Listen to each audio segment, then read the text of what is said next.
డబ్బు, అనారోగ్యం, ఉద్యోగం, వ్యాపారం, అప్పులతో బాధపడుతున్నారా? మీకోసమే లాంచ్ యువర్ ఫ్యూచర్ ప్రోగ్రామ్. నమస్తే రమ్మగారు. నమస్తే జయ. మంచి స్టోరీ చెప్పండి. మామూలుగా మనం అత్త కోడళ్ళ తగాదాలు వింటామా జయ? మనం కోడళ్ళమనుకో అత్తగారులు అందరూ ఇలాగే చేస్తారనిపిస్తుంది కదా. అదే మనమే అత్తగారు అయ్యామనుకో ఈ కాలం పిల్లలతో పితపకాలం పితబుద్ధులు అంటాం. పాపిష్టి పిల్లలు. ప్రెసెంట్ మనం ఫస్ట్ వర్షన్ లో ఉన్నాం రమ్మగారు. అదే మీరు నేను కూడా. ఈ పిల్లల్ని సరిగ్గా పెంచలేదు, పిల్లల పెంపకాలు బాగోలేదు, ఆ తల్లి ఉండకు బుద్ధి లేదు, ఇలాంటివి తిట్టేస్తాం. నానా మాటలు అంటాం. తల్లుల పెంపకం అలా ఉంది, అంతే కదా. అంతే. అదే మన పిల్లలు సరిగ్గా లేరనుకో, మన పిల్లల ఫ్రెండ్స్ సరిగ్గా లేరంటాం. ఆ జతలు మంచివి కాదు, అందుకని ఇలాంటివి వచ్చినాయి. వాళ్ళు ఎవరితో జత కట్టి ఇలాంటి మాటలు ఇప్పుడు పక్కన వాళ్ళ మీదే పడతాం. మనం కోడళ్ళుగా ఉంటే అత్తలది తప్పు, అత్తలుగా ఉంటే కోడళ్ళ తప్పు కదా. అంతే అంతే. ఒక కథ చదివాను జయ, భలే ఇంట్రెస్టింగ్గా ఉంది, నాకు నచ్చింది. ఒక ఊళ్ళోట ఓ శాంతమ్మ గారు ఉన్నారు. ఆయనేమో ఒక సూరపరాజు గారు, మంచి సంపాదన పరులు, బాగా ఆస్తి స్వాస్తి ఉన్నాయి. ఈవిడ ఒక మాట, ఒట్టి ఒక మాటకి 10 మాటలు, 10 మాటలకి 10,000 మాటలు అనే రకం ఆవిడ. కయ్యానికి కాలు దూతుంది, ఏ చిన్నది వచ్చినా విసుకుంటూనే ఉంటుంది, రుంజుకుంటూ ఉంటుంది, పైకి అనేస్తుంది, నీదే తప్పు అంటుంది, మీ వాళ్ళందరూ ఇంతే అంటుంది, నీలాంటి వాళ్ళని ఎంతమందిని చూడలేదు అంటుంది, నేను ఇంత పనితి తెలుసు, మీ అమ్మ కూడా ఇంతే అంటుంది. ఇక ఇన్ని రకాలుగా అనే ఈ మామూలు కోపిష్టిది కాదు. ఇలా ఉంటే వాళ్ళని ఆపలేక మొగుళ్ళు ఊరుకుంటారు, పిల్లలు నోరు మూసుకూరుకుంటారు చెయ్య, వదిలేస్తారు కదా. ఇక వాళ్ళు భరించలేక, వాళ్ళ నస భరించలేక వదిలేస్తే పోతుంది. ఆమె పొట్లాడ పడిపోతారు అమ్మగారు, ఇలాంటి వాళ్ళు పడిపోతారు. ఇలాగే జరుగుతుంది. ఎంతమంది ఉన్నారమ్మా ఇట్లా. అవునండి, ఎంతమందో. ఎక్కడికో వెళ్ళాను జయ, ఇప్పుడు చెప్తా. ఎక్కడికో వెళ్ళాం, ఆవిడెవరో ఫోటో అడిగారు మిమ్మల్ని. ఫోటో అడిగితే నేను ఫోటో తీసుకొచ్చా అన్నారు. వద్దమ్మా దేవాలయం, మీరు ఇచ్చేదండి మేమే తీసుకుంటాం, మీ ఫోటో ఆమె తీసేసుకుంటారు. వద్దండి వాళ్ళు ఎవరికి ఇవ్వలేదు, మీరు కూడా తీయకండి అమ్మా. ఆయన దేవాలయంలో ఉన్నారట అంటే ఏం పర్వాలేదండి, పర్వాలేదంటారు. ఏం పర్వాలేదు ఏంట, మా గుళ్ళో నాకు ఇష్టం లేదు, దేవాలయంలో నన్ను ఫోటోలు తీసుకోవటం ఏమిటి, నేను భరించలేను దాన్ని, బయటికి వెళ్ళాక తీసుకుందామని చెప్తాను చెయ్య చాలా మందికి నేను. కొంతమంది వెయిట్ చేస్తారు, కొంతమంది కోపం వస్తుంది, ఏమిటి ఇప్పుడు పోజు కొడుతోంది అనుకుంటారు, ఏమిటి నాకు అంత మాత్రం నియమం ఉండకూడదా అనుకుంటా నేను. నా బతుకు ఒక నియమం వద్దా, నాకు అలాగే అనిపిస్తుంది. వాళ్ళ సంగతి ఎట్లా, నాకు అవమానంగా ఉంటుంది. నన్ను ఇప్పుడు ఏ గౌరవంతో నువ్వు నన్ను ఫోటో అడిగావు, అది నువ్వు నిలబెట్టుకోవాలి, నన్ను కూడా నిలబెట్టుకోనివ్వాలి కదా. మీకే నా సెల్ఫ్ ఎస్టీమ్ నాకేం ఉండదు, పాడు వాకు ఉంటుంది కదా. నవ్వొస్తుంటుంది. ఇవాళ ఎంతమంది శత్రువులు అయ్యారు నీకు అని అడుగుతారు మా వాళ్ళు. ఫోటో ఇవ్వకపోతే కుదరదు, అందరూ బయటకు వచ్చాక ఇస్తానమ్మా అని చెప్తా. కొంతమంది పాపం ఉండి ఫోటో కోసం ఆగామండి అని తీసుకుంటారు, ప్రేమిస్తారు వాళ్ళు. నన్ను విమర్శించడం వాళ్ళ ఉద్దేశం కాదు, నాకు యాటిట్యూడ్ అనిపిస్తే నువ్వు నన్ను, నీకు మంచి మాట చెప్పడం ఎందుకు, మంచి మాట చెప్పే వాళ్ళకి కూడా యాటిట్యూడ్. వీళ్ళే ఈ శాంతమ్మ గారు అనమాట. ఓకే, వాళ్ళే.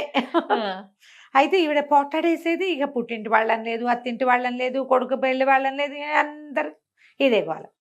సరే అందరు అనేవాళ్ళు, అమ్మో రేపు పొద్దున్న దీనికి కోడళ్ళు వస్తే ఉంటారు వాళ్ళు దాని సంగతి అనుకునేవాళ్ళు. ఇద్దరు కొడుకుల్లో పెద్ద పిల్లాడికి పెళ్లి చేశారు. పెద్దవాడి పెళ్ళాము మేనమావ కూతురు కాదు, మేనమావ కూతురు. ఈయన ఏమనుకున్నాడు, సొంత మేనగోడలు కమల పిల్లని ముద్దుగా చూసుకుంటుంది, తన రక్తం కదా. చాలామంది పోట్లాట కోర్లు కూడా మేనగోడళ్ళు అనగానే మెత్తగా ఉంటారు కదా. ఎంత బాగా చూసినా కోడళ్ళకి చాలదనుకో, మేనగోడళ్ళైనా సరే కోడళ్ళకి సరిపోదు, మేనత్తే కదా అని అనిపించదు. తక్కువ మంది ఉంటారు మేనత్తే, మన మేనత్త మన అత్త, మనం వీడితో బాగా ఉండాలి అనుకునే వాళ్ళు 50% కూడా ఉండరు జయ. అక్కడ అత్తగారితనమే నడుస్తూ ఉంటుంది ఏం చేసినా సరే. సరే బాగుంటుంది అనుకుంటే ఇక మేనగోడల్ని కూడా ఆవిడ వదల్లా, అన్నిటికీ కసిరేది, కేకలేసేది, తిట్టేది, మీ అమ్మ ఇంతేననేది, నువ్వు ఇంతేననేది, ఏదో అనేది అనేది అనేది అనేది విరక్తి పుట్టింది దానికి, ఆ కమలకి, ఆ పిల్లకి విరక్తి పుట్టి, నేనుండను, నేను రాను, వేరు కాపురం పెడితేనే వస్తా, నన్ను తీసుకురావడానికి రా, నువ్వు మీ అమ్మ దగ్గరికి అయితే నేను రాను బాబా అని మొగుడికి చెప్పేసింది, వెళ్ళిపోయింది. ఏం చేస్తారు, ఆలోచించి ఈయన పెద్ద పిల్లాన్ని బయట పెట్టడం ఇష్టం లేదు, వ్యాపారం అంతా కలుసున్న వ్యాపారం, ఇవాళ ఇల్లు వేరైతే రేపొద్దున వ్యాపారాలు వేరైపోతాయి. ఆలోచించి రాజుగారు ఏం చేశారు, సరే వేరే ఇల్లు తీసుకుని పిల్లని కాపురానికి తీసుకొచ్చారు. సరే కొన్నాళ్ళకి వాళ్ళకి ఒక కొడుకు కూడా పుట్టాడు.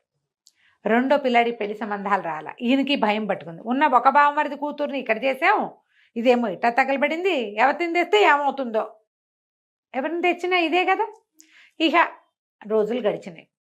సరే ఏమైంది, ఈయన ఒకనాడు పై ఊళ్ళో ఉన్న ఒక స్నేహితుడిని కలవడానికి వెళ్ళారు. కొంచెం కలిగిన కుటుంబమే వాళ్ళు కూడా, వీళ్ళలాగానే స్థితిపరులు. అయితే ఏమైంది, వాళ్ళ ఇంటికి వెళ్తే ఈయన కబుర్లు చెప్పుకుంటున్నారు. ఆయనకు ఒక కూతురు ఉంది, ఇంకా ఎవరో 2-3 పిల్లలు ఉన్నారు. పిల్ల కొంచెం చక్కగా కుదురుగా ముచ్చటగా చూడడానికి బాగుంది, జడగీడ చక్కగా ఉంది. పిల్ల అటు ఇటు తిరుగుతుంది. ఈ లోపల ఏమైంది, వీళ్ళు పిచ్చాపాటి హాల్లో కూర్చొని మాట్లాడుకుంటున్నారు. లోపల ఏదో వంట ప్రయత్నం చేసుకుంటున్నారు తల్లి కూతుళ్ళు కలిసి. ఒక చీరల వ్యాపారస్తుడు వచ్చాడు. వచ్చేసరికల్లా చీరల వ్యాపారస్తుడు అయ్యగారిని ఈయన పలకరించాడు. ఆ ఇంటి ఆయన పిల్ల తండ్రిని పలకరించిన తర్వాత ఏమన్నాడు, అమ్మాయి గారు దోసెడు వెడల్పు ఉన్న అంచున్న చీరలు తెమ్మన్నారు, గుంటూరు చీరలు వచ్చినాయండి, అందుకని అమ్మాయి గారి కోసం వచ్చాను అని చెప్పాడు. చెప్పేసరికల్లా లోపల ఈయన కేకేశాడు, అమ్మాయి విమల, చీరలు ఆయన ఎవరో వచ్చాడు, నువ్వు కావాలన్న చీరలట, రారా అన్నాడు. అనేసరికల్లా ఆ అమ్మాయి బయటకు వచ్చి ఈ చీరలు ఆయన చూసి, వచ్చారా కూర్చోండి ఇప్పుడే వస్తానని లోపలికి వెళ్ళి ఓ పాత చీర పట్టుకొచ్చింది. హాల్లోనే జరుగుతోంది. పెద్దవాళ్ళు ఇద్దరు సోఫాల్లో కుర్చీల్లో అవతల కూర్చున్నారు. గుమ్మం దగ్గర ఈ పక్కన ఇంకొంచెం ప్లేస్ ఉంది, ఇక్కడ కూర్చున్నాడు. చీరల వాళ్ళు ఏముంది, మూటలు తెస్తారుగా, మూటలు అవి ఓపెన్ చేయడానికి ఒక తివాసి ఏదో పరిచింది, తివాసి మీద పెట్టుకున్నాడు. ఆయన ఊడదీస్తున్నాడు. తీస్తుంటే ఈ పిల్లల లోపల నుంచి వచ్చి, ఈ చీర గుర్తుపట్టారా? ఆయన ఏదో పాత చీరలే ఉంది కదమ్మా అన్నాడు. మీరు ఇచ్చిందేనండి, ఎంత వేలో తీసుకున్నారు, చిరగాల్సిందే కానీ రంగుపోదన్నారు, 3వ ఉతుక్కి ఇట్లా అయిపోయింది, జరి అంతా వెలా తెలబోతోంది, ఇప్పుడు మళ్ళీ మీరు నాకు కొత్త చీరలు తెచ్చిస్తే ముందు దీనికి సమాధానం చెప్పండి, ముందు సమాధానం చెప్పాలిగా అనేసరికల్లా ఆయన కలవెళ్ళబడి, అయ్యో అమ్మ ఇలా అయిందా, చీరకి చీరిస్తాను మీకు, నాకు చీరకి చీరొద్దు, మీరు వచ్చారు నేను కట్టుకున్నా తడిపా, ఇలా అవదని గ్యారంటీ ఏమిటి నాకు? మీరు ఇంతకుముందు కూడా ఇలాగే అద్భుతమైనవి గట్టంచు చీర తిరగాల్సిందే కానీ రంగుపోదన్నారు, ఇదేమో 3వసారికే పాతగుడ్డయింది, మిమ్మల్ని నమ్మి తీసుకుంటే మీరు నమ్మకం నిలబెట్టుకోవాలి కదా, మీరు గ్యారంటీ ఇవ్వగలిగే బట్ట ఉంటేనే చూపించండి, లేకపోతే నాకొద్దు. ఏ చీరలు అయితే ఈ అమ్మాయి కోసం తెచ్చాడో ఆయన అవి చూపించలే, వేరే ఏవో పట్టు చీరలు చూపించి వెళ్ళిపోయాడు. ఈయనకి రాజుగారి కళ్ళు మెరిసిపోయినప్ప, అబ్బా పిల్ల ఎంత రీజనింగ్ తోటి మాట్లాడుతోంది, గట్టిగా తిట్టలా, తిట్టు కాదు అది, నిలదీస్తోంది, నిలదీత. సరే ఏమన్నాడు ఈయన స్నేహితుడితో చెప్పాడు, ఏమో వెంకటరత్నం నువ్వు నాకు ఒక మాట ఇవ్వాలో అన్నాడు. అంతకంటేనా నీకేం కావాలో చెప్పన్నాడు. మీ పిల్లని మా చిన్నవాడికి ఇచ్చేబోయ్ అని అడిగాడు. ఆయన ఆశ్చర్యపోయాడు, ఎంత మాట అన్నావు నువ్వు, అయ్య బాబోయ్ మా పిల్లని ఇవ్వటమేమిటి, బ్రహ్మాండంగా ఇచ్చేస్తాను, మామూలుగా కాదు, చేసుకో మా పిల్లని చేసుకుందు కానీ అన్నాడు. ఈయన ఇంటికి వెళ్ళి పిల్లని కుదిర్చాను అనేసరికి ఆవిడ రుసరుసలాడి దుమ్మదుమ్మలాడి పిల్లని చూడకుండా నేనా అదే ఇదే అంది. కానీ ఆయన ఆ వెంకటరత్నం గారు బాగా పెట్టుపోతా బాగా చూపించేసరికి మేనగోడలు తెచ్చిద్దానికంటే ఇంకో గుప్పెడు ఎక్కువే వచ్చినాయని బూరుకుంది. ఈయన ఏమనుకున్నాడు, కమల మెతకది, కొడుక్కి చెప్పాడు, మీ వదినేమో కమల మెతకది, మీ అమ్మకి సమాధానం చెప్పలేకపోయేది, మీ అమ్మ ఒకటేస్తే రెండేసి ఆవిడ తిట్టేది, ఈ పిల్ల మంచి రీజనింగ్ ఉన్న పిల్లరా, మీ అమ్మ నోరు కట్టు, గోల ఉండదు, నువ్వైనా మాతో కలిసి ఉందు కానీ, ఈ పిల్లలు లేని ఈ ఇల్లు ఏమి ఇల్లు, మనవాడు పుట్టాడు పిల్లాడు అక్కడ దోగాడుతున్నాడు, మన ఇల్లు ఏమి ఇటాగే బోసు ఇల్లుగా ఉంది, పెద్దవాళ్ళు అందరిస్తే పిల్లలు లేరు, నువ్వు వెళ్ళిపోతే మేమే మిగులుతాం, నాకు మనవడి ముద్దు ముచ్చట్లు చూసుకోవాలని ఉంది అని కొడుకుని ఒప్పించాడు. కొడుకు కూడా ఓ పూట వచ్చి ఏ విమలని చూసి సరేనన్నాడు. సరేనంటే సరే వచ్చింది విమల. పిల్ల మంచి పనిమంతురాలు, పని వాళ్ళతో ఉండి పని చేయించగలదు, అవసరమైతే నడువంచి పని చేస్తుంది. 15 రోజులు 20 రోజులు ఊరుకుందో శాంతమ్మ గారు. ఆ తర్వాత 4 విసిరేది, పిల్ల కిక్కుమనేది కాదు, ఎంత సహనంగా ఉండేదో. అత్తగారు ఏమైనంటే తలొంచుకుపోయేదే కానీ తిరిగి సమాధానమే చెప్పల, ఆవిడ అరుపులే వినపడేవి, ఎందుకు మాట్లాడతారు అట్లా అనేది కాదు. రోజులు గడుస్తున్నాయి.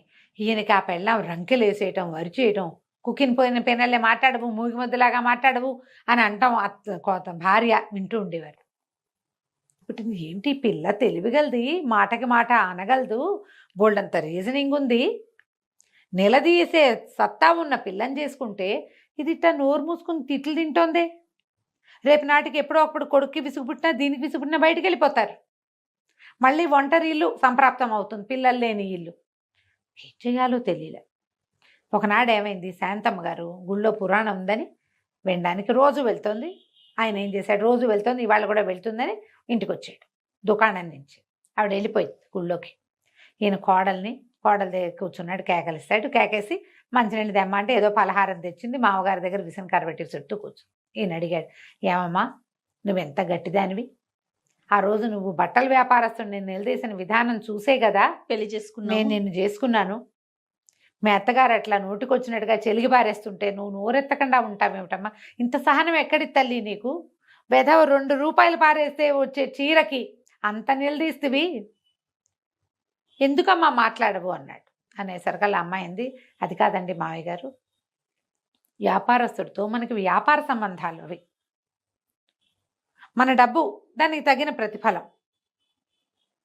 మనం ఒక వస్తువు కొన్నామంటే దానికి తగిన డబ్బు ఇచ్చుకుంటాం, మన డబ్బుకి తగిన ప్రతిఫలం చీరలోంచి రావాలి, వస్తువులోంచి. అది సరిగ్గా లేకపోతే మనం అడగాలి. నేను అందుకని అడిగాను. ఇప్పుడు ఇక్కడ నన్ను నానా మాటలు అనేది మా అత్తగారు, నా భర్తకి తల్లి, మా ఇంటి పెద్ద ముత్తైదువు. నేను ఆవిడని ఏమంటాను? ఏమైనా అంటే ఇప్పుడు వ్యాపారస్తుడు వాడు కాకపోతే ఇంకోటి వస్తాడు, ఈవిని తిడితే నాకు ఇంకో అత్తగారు వస్తుందా? తిరగబెడితే ఏముంది, తెగిపోతుంది. అక్కయ్య ఎట్లాగే కదా తెంపుకుని వేరే చోటకి వెళ్ళిపోయింది. నేను కూడా తెంపేస్తే ఎంతసేపు అనటం, అనగలిగి ఉండి ఎందుకంటం లేదంటే తెంపేస్తే తెగిపోతుంది. ఏదో 4 మాటలు ఉంటుంది, పెద్దది, మా అమ్మ అయితే ఊరుకోనా నేను, అందుకని ఊరుకుంటున్నా. ఏం చెప్పాలో తెలియలే ఆయనకి. సరేనమ్మా నీ ఓపిక, సహనమంతరాలివి. సరే భార్య వచ్చింది, కాసేపటికి వచ్చాక ఆవిడ లోపలికి వచ్చి కూర్చుంది కామ్గా. ఏమండి దగ్గరలో మంచి రోజు ఏముందండి అని. నాకేం తెలిసే, నీకంటే మంచి బాగా తెలుసా నాకు అంటే, కాదండి ఒక మంచి రోజు చెప్పు. ఇప్పుడు ఏం చేస్తావు నువ్వు, ఏ శుభకార్యం చేయబోతున్నావు, ఎవరిని తూర్పార పట్టడానికి ముహూర్తం కావాలి నీకు అని అడిగాడు. ఎవరితో తగాదా పెట్టుకోవడానికి ముహూర్తం కావాలంటే, కాదండి పెద్ద అబ్బాయిని కోడల్ని మనవడిని ఇంటికి తెచ్చుకుందాం మంచి రోజు చూసి అన్నాడు. అనేసరికి ఏమిటో నీకు ఇలాంటి బుద్ధి వచ్చింది అన్నాడు. ఏం చేయనండి, గుళ్ళోకి వెళ్ళా, ఇవాళ పురాణం లేదుట, ఇంటికి వస్తే వాకిట్లో కోడలు మీరు మాట్లాడుతున్న మాటలన్నీ వినపడుతున్నాయి, అక్కడే కూర్చుని విన్నాను, ఆలోచించుకున్నాను. ఈ పిల్లని చెడగొట్టుకుంటే నాకు మంచినీళ్ళు పోసే దిక్కు కూడా ఉండదు, అది ఊరుకుంటోందని నేను రెచ్చిపోతున్నాను. ఆ కాస్త తీరాక ఇంకేముంది అనేసరికి ఆయన మెచ్చుకున్నాడు. పిల్ల ఇది కదా కరెక్ట్గా సరైన ఆలోచన. కోడళ్ళ శాంతమే అత్తగారులకి ఒక్కొక్కసారి ఆహారం కింద ఉంటుంది. అత్తగారి శాంతము కోడళ్ళకి అలాగే ఉంటుందమ్మా. తెంపుకుంటే ఎంతసేపు, ఏ బంధమైనా తెంపేస్తే ఎట్లా పోని నువ్వు తెంపేస్తావు, అత్తగారు తెంపేస్తుంది అనుకుందాం, కోడలు తెంపడం గురించి కూడా మాట్లాడదాం. అత్తగారులు తెంపేస్తారు కోడళ్ళతోటి, చిచ్చిపో నా ఇంట్లో ఉండటానికి వీల్లేదు. అదేమో నీ కొడుక్కి పెళ్ళాము, నీ మనవలకి తల్లి, నీ ఇంటి దాన్ని సంపదని పంచుకునేది, ముందుకు తీసుకెళ్ళేది. ఎట్లా తెగిపోతుంది ఆ బంధం, తెగదు. పోనీ నువ్వు అత్తగారితో తెంపేస్తావు, కోడళ్ళు తెంపుతున్నారు కదా ఇప్పుడు ఈ కాలం అదే కదా, అత్తగారితో తెంపేస్తావు. అది నీ మొగుడేమో అత్తగారు కన్న కొడుకు, నీ పిల్లలేమో అత్తగారి మనవలు, నువ్వు అనుభవించేదేమో అత్తగారి వంతుకొచ్చిన ఆస్తి, నువ్వు పెట్టేదేమో ఇంటి పేరు అత్తగారింటి పేరే. నువ్వైతే మీ నాన్నింటి పేరు ఉంచుకోగలవు కానీ నీ పిల్లలకి మీ నాన్నింటి పేరు పెట్టలేవు కదా, పెట్టలేవుగా, మొగుడింటి పేరే పెట్టాలి. అంటే అది ఎవరిది, అత్తగారిది కదా. ఎక్కడ తెగుతుంది జయ ఇది, అస్సలు ఎందుకు ఆలోచించరో నాకు అప్పటికీ అర్థం కాదు. ఆవిడ నన్ను అలా అంది ఇలా అంది అంటారు. మీ అమ్మ అంటే మీరేం చేస్తారు, నీ కూతురు పోట్లాడితే నువ్వేం చేస్తావు, 2 ఆలోచించుకోండి. పెద్దవాళ్ళు ఇది నా కూతురు లాంటిదే, నేను ఎట్లా ఓ ఇంట్లో దీపం పెట్టడానికి వచ్చానో ఇది కూడా నా ఇంటికి అలాగే వచ్చింది అని ఆలోచించాలి. కోడళ్ళు ఈవిడే మా ఇంటికి కులదేవత, నా మొగుడికి తల్లి అని ఆలోచించుకోవాలి. ఒక్కోసారి ఆలోచించరు జయ, బ్రహ్మ రాక్షసులు అయిపోతారు మనుషులు. ఏ హక్కుల కోసం వాళ్ళు పోరాడతారో మనకు అర్థం కాదు. అవునండి, ఆ హక్కులు లభించాక ఇంకేముంది, అంతే కదా. లభించకపోయినా నువ్వు మనిషివే, లభించినా నువ్వు మనిషివే. తెంపేసుకుంటే తెంపేసిన వాళ్ళు అవుతాం, అంతే కదా. ఇలా ఆలోచించి చూడండి. చాలా బాగుంది రమ్మగారు.